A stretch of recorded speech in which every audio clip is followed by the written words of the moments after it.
From July 13th to the 15th, 2016, the African Community of Practice on Managing for Development Results, AfCoP, organized the third Africa for Results Forum in Nairobi, Kenya, with the support of the African Development Bank and the African Capacity Building Foundation. The meeting converged over 100 global delegates who seek to further a culture of results in Africa and contribute to the continent's transformation agenda.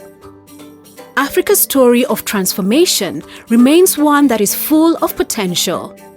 The continent's abundance of mineral and human resources has not yet been fully appreciated in many countries where the implementation capacity is limited.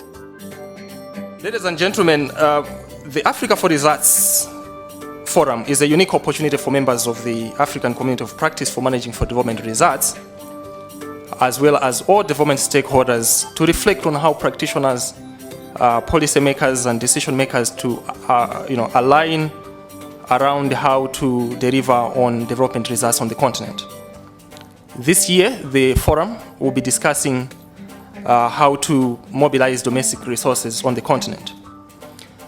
And also, when you are looking outside for people to finance you, the challenge that comes in is that you don't really own the priorities that are defined. Somebody else defines the priorities. So you dance to the tune of external stakeholders. So mobilizing domestic resources becomes very important. While international support and aid have been seen as key contributors to meeting established strategies, it is estimated the continent is capable of financing 70% of its development goals.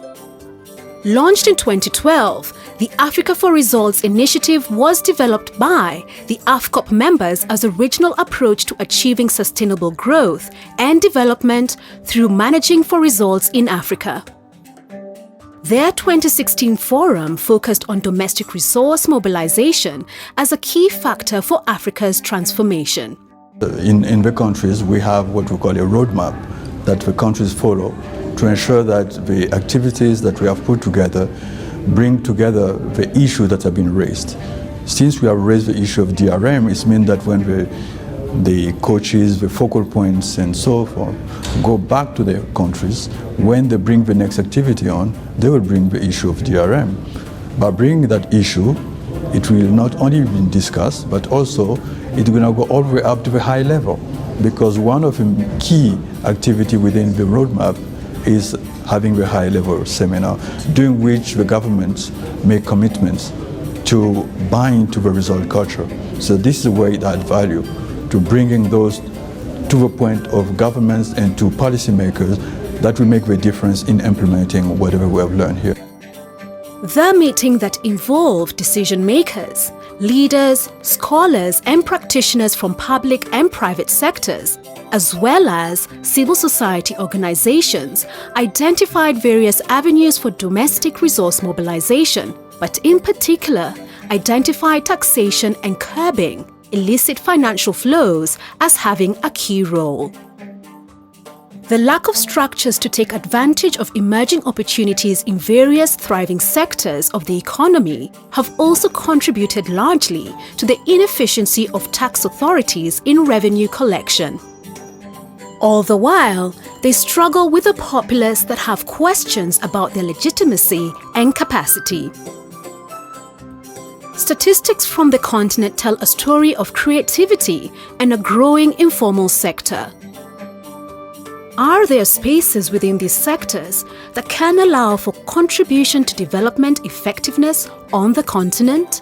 We have very many graduates because most countries, most parents have high emphasis on educating their children.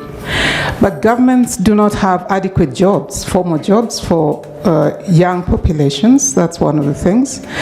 And of course, Solomon earlier alluded to the fact that survival is one of the drivers for people moving to private or informal practices to generate some money for basic services or to meet their basic needs. Most of the time we think of the informal sector as if they are somehow illegal, and we approach them from the point of view that we have to kind of corner them and tax them.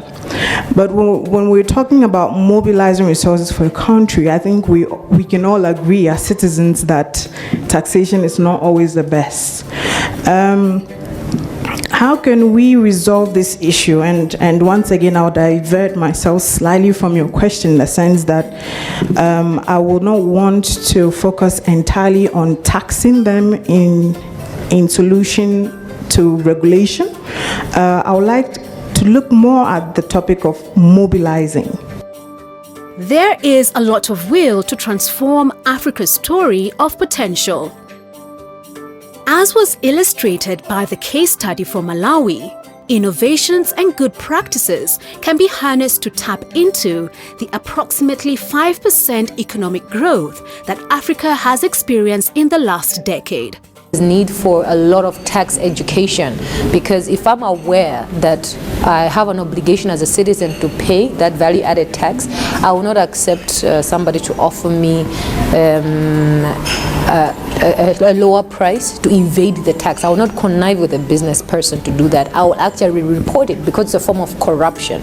So there's a need for tax education in our countries so that citizens see the obligations to pay the tax. Also, to leverage on these ICT innovations to bring in informal businesses and other businesses that are eligible to pay the tax, but because they're unregistered, we cannot track them. Overall, there is great need for a firm commitment to support the implementation of Agenda 2063 and the UN Sustainable Development Goals. These goals are an obligation to all countries in order to make the necessary steps toward ending extreme poverty and promoting equitable prosperity while working toward mitigating the growing risk posed by climate change. It was clear that all the delegates looked forward to a prosperous Africa based on inclusive growth and sustainable development, but the meeting closed with an urgent call to action to shift focus to domestic resource mobilization. We need to be looking inward, particularly raising our own domestic resources so that we can use those domestic resources to increase African growth potential. We all agree that most countries in Africa still underperform when it comes to domestic resource mobilization. I know some countries have more than 50% resources from outside funding their own government budget. But the message we need to bring out, both for the outlook and from this process, is that Africa needs to be inward looking if we want to increase our own growth and then make it sustainable. And the key word is to make it sustainable. Finally, we commit to continue to be actively engaged in dialogues in furthering the agenda of domestic resource mobilization in our community of practice by sharing progress on the actions we agreed to implement in this forum, specifically lessons, tools, practices, and approaches to increase taxation, saving mobilization, and financial inclusion, curbing illicit financial flows, unleash the potential of the informal sector, and enhance the role of regional economic communities. This engagement was made possible by the support of the African Development Bank, African Capacity Building Foundation, and Africa for Results.